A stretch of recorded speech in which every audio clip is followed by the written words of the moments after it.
Yeah, well, I'm excited because this is the first time I'm telling this story because this just happened like 2 weeks ago. Ooh. But I was driving, and as we all do, that we probably shouldn't. Got an email alert, and I like look quickly at my phone while I'm at a light, and it's like, "Are you interested in writing for whatever?" And I'm like, "This is a scam," and I almost deleted it. And I get those like all the time.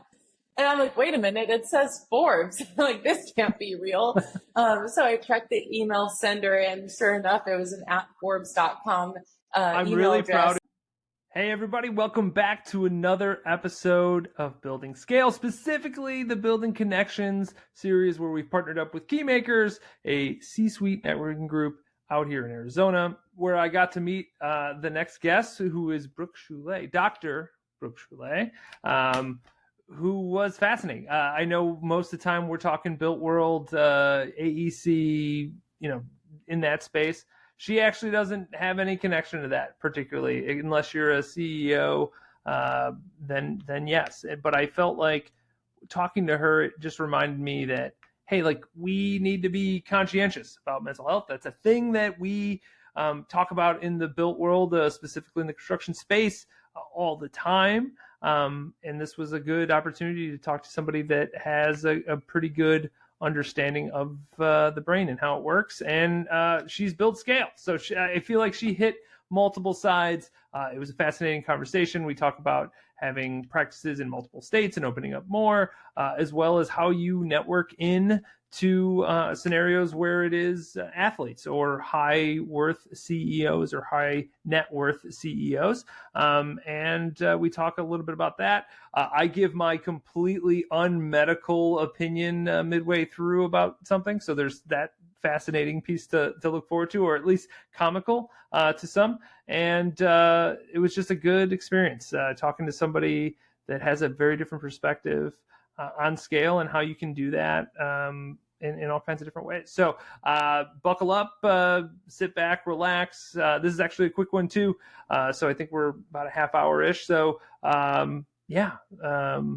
this is Dr. Brook Choulet and my conversation that we had about building her practice and mental health. Like I was saying, Brooke, I do look like I'm retired. So anybody that's watching this is going to be like, oh, I don't know. She's talking to this retired man that doesn't look that old. At least I hope I don't look that old. Anyways, let's talk about your business, how you built your practices. Let's talk about that journey that you had, to give a little bit more context. I find it fascinating that you had people working for you as you were finishing up. But you tell the tale. I'll listen. Sure. Yeah, so I finished medical school when I was 24 because I did a 6-year Bachelor MD program in Kansas City, Missouri. I matched out to Phoenix for my residency in adult psychiatry, and I knew that I did not want to be employed by a hospital when I was done, just because I see it on both sides. My husband's a hospital employed physician, but I just knew I wanted to provide the type of care that I wanted to, not restricted by insurance. So I started my business while I was at the end of my residency training and hired on board certified psychiatrists that could start seeing patients while I finished my kind of full-time job and training, and then transitioned into my own practice after. So, knowing that, they always say, like, know what you want, right? Like, if you don't know what you Right. want, it's always harder to get there, right? That's the inherent. How did you know? How did you know that, like, there was something else? It's not I'd say the normal path, but like, it's not that path. I want to go a different route. How did you know that instinctually?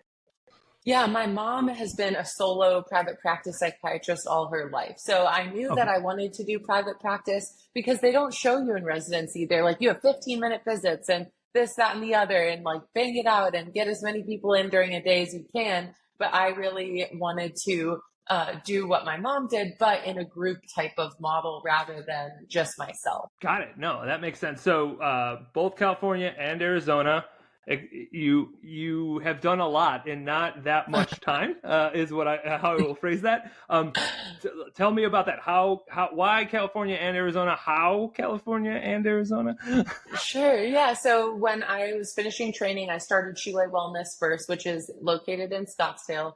I kind of got comfortable with the model and how things were going to be set up and bringing people on. And then the following year, that was in 2020. And then in 2021, I opened La Jolla Concierge Psychiatry, which is now known as Beverly Hills Concierge Psychiatry because I moved it from San Diego to LA. But my mom was in San Diego, as I mentioned, and I really wanted to do a group with her because she's always been solo. And so Choulet Wellness in Scottsdale is my baby. And then we started that one together in California. So that's why California is, because she's physically located there. That's awesome. That's super, super cool. One, family taking the family path, which is always cool. Being able to work with a parent, that is not always the easiest. How has that gone? Has that been a simple transition? Has it been what learning curve did you have to kind of figure out during that process? Well, it was interesting because she, of course, has so much clinical experience. And then I came in with the administrative kind of operations experience from just having done it the year before in Arizona. So it was going great. And then I had a baby and she was like, this is perfect. I want to be a full-time grandma. And so I kind of took over the California practice in December of 2023 fully. But it was awesome, and I super enjoyed the time we spent together building it. Got it. So the full-time grandma, that's got to feel good. All of our relatives, our parents, me and my wife's parents, live not in our state currently. So we're very much envious of the grandma situation. Anytime it goes to grandmas. I know, I'm jealous of that too, because she still lives in San Diego, but they come here kind of a week a month, which is nice. Oh, that's super nice. Also, San Diego, not that far. That's doable. Yeah. I got Florida and then Chicago, so kind of a little far for Phoenix for sure. For the people that you help, who is that? Obviously, there's usually I'd say niches. I don't know if that's the right way when I'm talking about human beings and health components, but that's how I will phrase it, as in the businessness I know. So what is the niche that you kind of fill yourself in? Sure. So two specifically, one is concierge psychiatry. So all my patients have my cell phone number. They can get in touch with me. I'll go to their home. I'll go to the practice facilities for the athletes. So that's one of my niches. And then the other is sport and high performance psychiatry. So working with CEOs, execs, doctors, lawyers, their families, and elite athletes on their mental health. That's incredible. How does one get into that? I feel like that seems like a big networking component. Like to get patients, you obviously have to put yourself out there to get them, and that makes sense. However, when you're getting very specific to athletes or CEOs and things like that, how do you find them to help them? Yeah, I think it's so tough because so many doctors, I'm sure we've all had our own personal experiences. They're so knowledgeable clinically, but the bedside manner or that kind of just being able to relate to people is not always there. And so I find, especially with concierge psychiatry, where people are voluntarily choosing to go out of network to seek their care and paying cash to get their care, that is huge, right? Because you are what they want, right? They're not they're not coming just because you take their insurance. So you're right. There is a big networking component, and being able to just be relatable, personable, non-judgmental, confidential, like all the things packaged into one is so key. Yeah, I certainly have many, many questions when I think that you deal with whatever athletes you think of, because obviously a huge sports fan, I'm like, oh my God, there's so much, so much your brain holds. But in obviously good faith confidentiality, that doesn't, the path probably not worth the conversation other than you to tell me, yeah, you're not going to talk about that, Justin, sorry. So you got California, Arizona. When we talked last time, you also talked about opening up another practice in another state. Let's talk about that. Yeah, so I'm pending a Texas medical license, planning to open a practice in Dallas that'll be named similarly to the others. So it'll be called Dallas Concierge Psychiatry and Therapy. I'm really excited to kind of cover the Southwest region. So that's what I'm aiming for, to keep it close to home in case I have to travel there kind of on a whim's notice. So when you're thinking of the big picture here, what is that? What is, you got California, Arizona, possibly Texas here soon, Dallas area. What is the end goal? Are you going to be the provider of all the Southwest for anybody that is in need? Not me personally, because I don't have the Yeah, no, no. capacity for all of that. But yes, my goal is to grow groups in different cities that have a need for this kind of service because a lot of people think that, oh, so and so is like a famous athlete or, oh, they're a CEO making tens of millions of dollars, that their life is so amazing. But I think what a lot of people at the top would tell you is one, money doesn't buy happiness. And two, it's incredibly isolating. And three, for the people that are in your inner circle, there's kind of a boundary crossing and enabling pattern that people can get into because you're just expected to take care of those around you. Yeah, I frequently think, and certainly of no medical degree-ness, I frequently think of like those that are in certain situations. So if you're an elite athlete, or if you have X amount of dollars that you make, or if like I think of like Einstein, like you're in such a different realm that there's such a what I would assume is like loneliness, or place where you don't have the commonality. Where I don't think I'm common because I have a very very healthy self-esteem. However, if you looked at everything, you'd say, yes, Justin's fairly common. So I would say that like that is interesting. And I would agree, even though I've not made millions and millions of dollars, that I don't think money buys happiness. But, I'm willing to try to test that theory as I go through my life.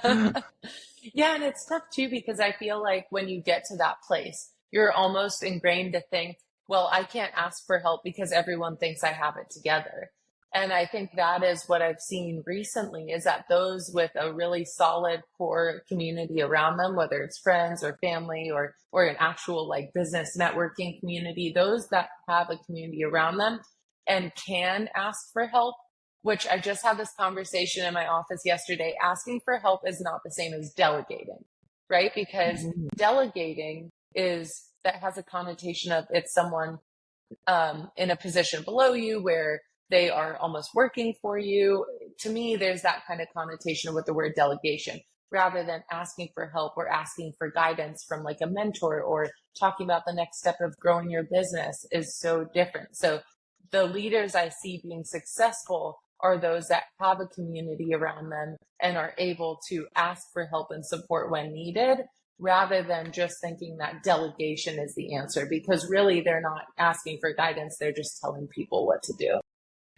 That I've not thought through that, but that is very true. That without question. With two things, mentors. So who is a mentor for you as you build your businesses and practice? Yeah, I think it's been tough to find a mentor specifically in my space of building private psychiatry practices, because there are not many people that have done it the way I've done it. A lot of people will grow a psychiatry practice, but they're very clinically involved. So they're seeing, 80 to 90% of their time is spent seeing patients. And then they hire people in under their group, and they're just very clinically oriented. Whereas in my group, I'm about 70% non-clinical and 30% clinical, where I'm more of like the CEO, managing things, growing the business, scaling it. And so I've found people outside of my industry that have just grown businesses or personal brands, done talks and writing and things like that, that have kind of guided me along the way. So I haven't had a specific mentor, but I've met a lot of fantastic people. Got it. No, interesting, right? You're building a business. That's it's a practice, but the way you are trying to run this is like, I want to create a business that other people I'm going to have, I always think of leverage. It's like, I'm going to be able to have massive impact because I can only see so many people. If I was individual, I could only possibly help X amount of people. But if you had 10 people under you, 20 people, 100 people under you, now the influence that you have and the impact you have is so massive. So that makes tons of sense. Interesting, you deal with CEOs that may have 100 employees, 200 employees, 800 employees, whatever it is. Have you found a crossover there of like, oh, I have learned something, even though I'm trying to help you with issues that you have?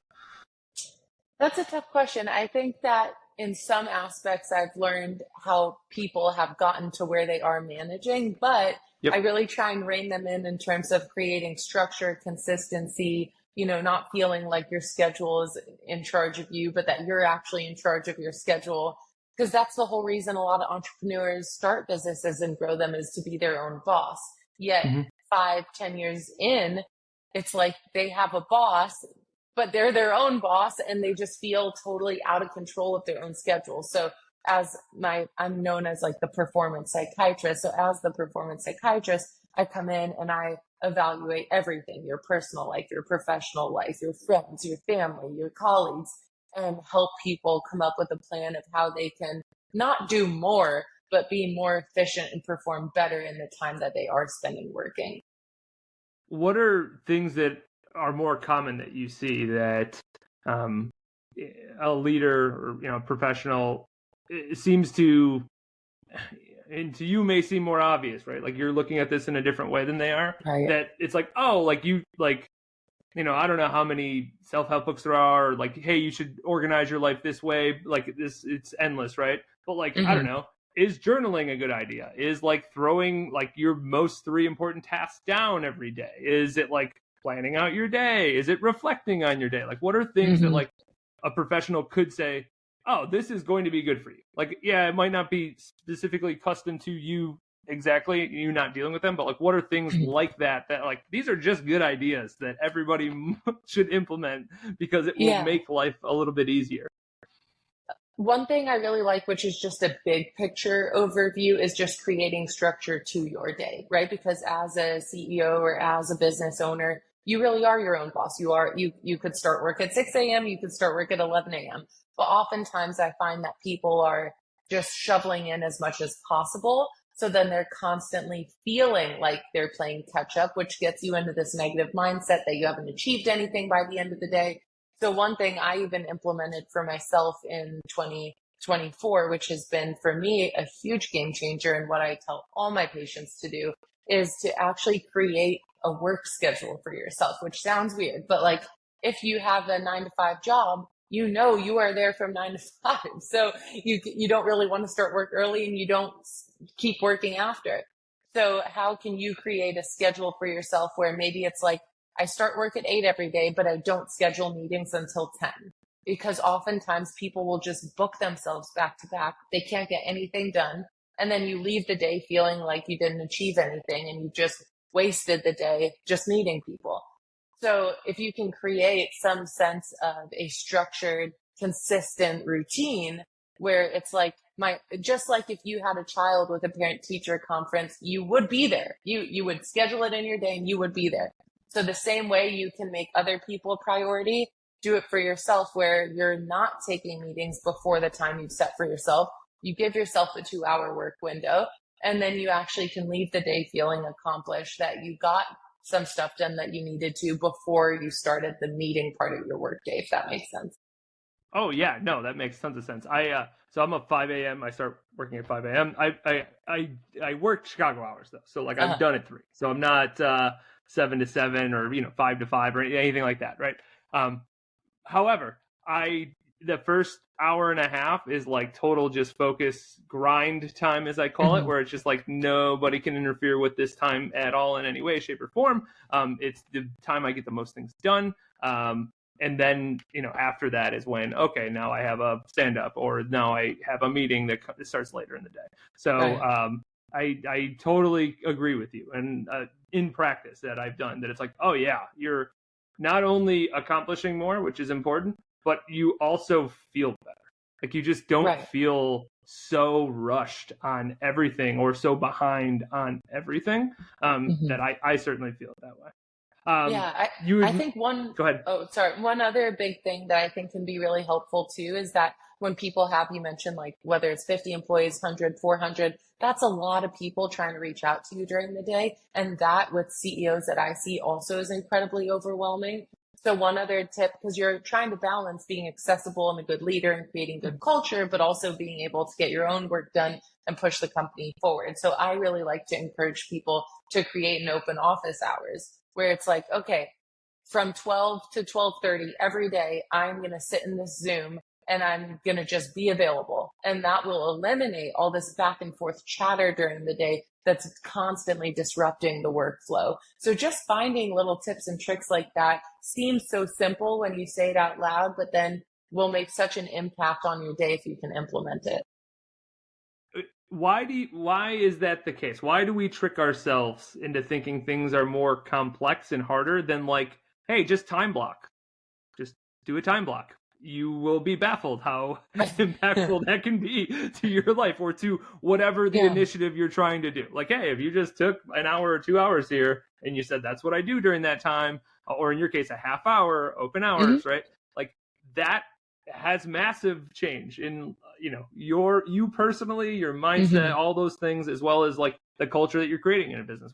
Why is it so hard for us to figure out our own problems? Maybe that's the question I'm asking.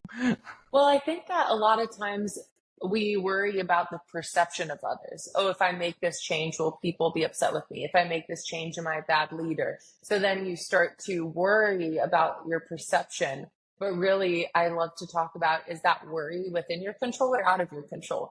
It's out of your control. So just do what you think is best, and then people will understand. So I think people get caught up in what the perception is, and then they perseverate on that, and it's just unproductive worry time that has no positive impact, and then you've stopped yourself from making a change that could have a significant positive impact. I'm fascinated about what you do. Like that, like all my favorite class. So I have a criminology and criminal justice degree, which I've done nothing with. But that's not the point. The point is I took sociology classes and psychology classes, and they are by far the best. Like they are without question for me, like the most like, oh man, my brain just loves that. So listening to you and just speaking with you the few times I have has just been extraordinary. So thank you. This is a mid episode. Thank you. So you do a lot of things. One of which is you have a networking group out of Scottsdale, or a business group out of Scottsdale. Let's talk about that a little bit. Yeah, so it's called Scottsdale Professional Collective. It is a curated community of attorneys and healthcare professionals. We get together once every other month and do really fun stuff together and just build genuine relationships with people that are in similar positions. Because like we've touched on several times, it's isolating to be running your own business. It's isolating to be in your own clinic all day, not seeing anyone else. And then by the time you leave, you're burnt and you want to lay down and watch a TV show. So I really wanted to just create an environment of really high caliber people that were all professionals and just do fun stuff together and get to know each other and build business together. No, that's awesome. When I'm not a doctor nor a lawyer, so I'm totally out. I'm ousted. It's not fair. Our connection through Keymakers is essentially where that connection came from. What have you found? Obviously, you created your own group, but like, what have you found through networking in these groups? Obviously, finding the right people to be able to help them is important. So you have to be in the right rooms. What does that look like historically for you before you started your own group? Yeah, I think for me, I always try and focus on what I could do for the person in front of me rather than what someone could do for me. That's like the last thing on my mind. So I am constantly just trying to think of what can I do for someone else. And we all probably know that doctors and lawyers are not the best business people, or not have a bad rap for being bad. You better with their be money. careful. You're talking about your group there. Watch out. I know. Well, so that's the thing. I wanted to bring resources to people. And so that was a question I was getting often is, how'd you build your business at 26? And like all these questions, and people want to know things. And I'm like, let's just get the best of the best resources in town and just help each other. So I hired like a marketing company to give informational talks, PR company, branding expert, Jason with Keymakers on Pomeroy Group Health and Benefits, and help, all that good stuff, just to give people information. And so I think that is what's essential. Is we're not taught that in med school. Every doctor would tell you, like, we are not taught how to run a business. I don't know about the lawyers, but we are certainly not. And so for me, that in all the groups I've been a part of, it's always like, what can I do to help the person in front of me? I'm not sure if they taught you how to mind read or whatever, but like, I feel the same exact way. It's like, how can I be so impactful to you that it does, whatever shakes out doesn't matter. Like if I can just do that, Right. it's all good. Well, everything else shakes itself out. Like that's my philosophy on life. If I can just be so incredibly impactful to the person in front of me, I'll let the chips fall where they may, if you will. Yeah, exactly. So when I know I have a good understanding, I was in a law firm, at a law firm for 7 years, and not to bash any law firm, but like, yeah, there is a piece of business that is missing, right? Like it's not that you can't grow a practice if you're good, legal or medical, Right. but you can do way more. Like it's there's so much more to be had. Like if you did this and didn't have these resources or didn't have a good understanding of some business components that you just were never taught, like imagine where you would be if you did, or imagine where you can go if you get those. So it's really cool that you've created a group to help facilitate that, because I do think there is a need for it. Yeah. And we get to do fun stuff together, which is great. Yeah, no, that's the best part of if you get a bunch of cool people together that are in similar situation and then just do cool stuff, it's just cool stuff happens. So that's the way it works. You also just started writing for Forbes, which is fun. So I seem to see you everywhere. That's what I've started to realize. Obviously, on LinkedIn, we're connected, but like as I'm going through, I'm like, oh, well, now Brooke's doing this, and now she's doing that, and look at her over here, and look at her over there.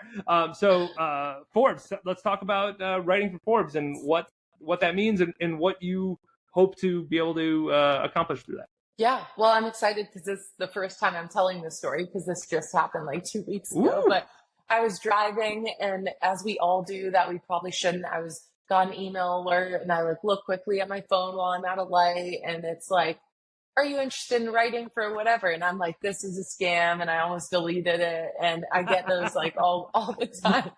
And I'm like, wait a minute, it says Forbes. Like, this can't be real. So I checked the email sender, and sure enough, it was an @forbes.com I'm email really address. proud of you as an IT and cybersecurity professional that you were looking at, hey, what's the domain? Let's make sure that this is actually them. No, I love that.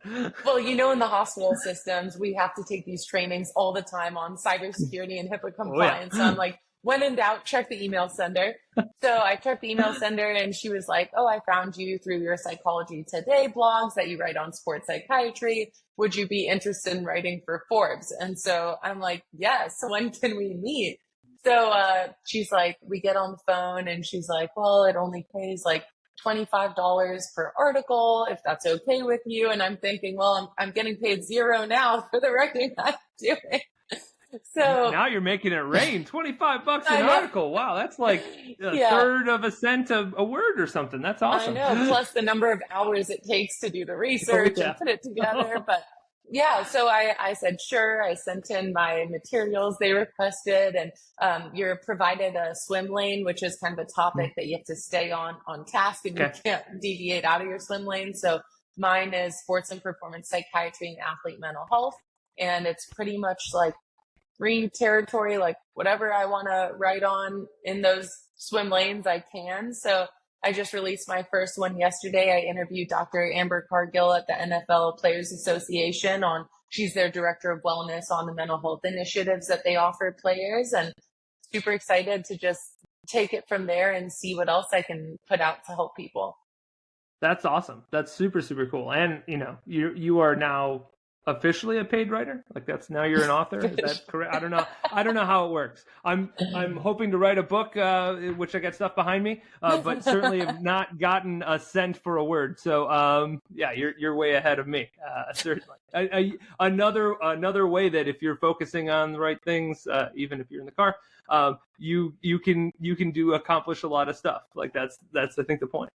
Yeah, and I think the biggest takeaway I would tell people, or advice I would have, is if they're interested in getting their name out and writing, is just to keep writing content online, because one thing will lead to another. So that's, I pitched to Psychology Today. Through my writing in Psychology Today, I've gotten a few other cool speaking opportunities. And so never stop, because it'll take time, but it'll take time, but it will grow. Okay. No, that's good advice.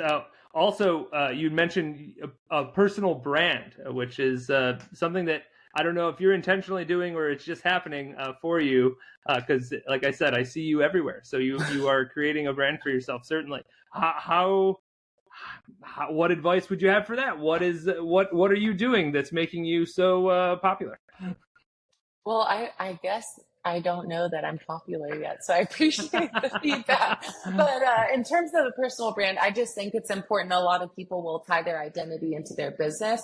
And if you do that, you leave no room to kind of grow out of it in the future if that's what you want to do. And so I think it's important to have a personal brand, but also that's separate from your business, but also have a business and make sure all the stars are aligned in what you're promoting and what you support, and that it all is synergistic and works together. But yeah, I think for me, it's important to have a personal brand where if I'm doing speaking or writing, it's out of that and not a direct reflection of me and my business.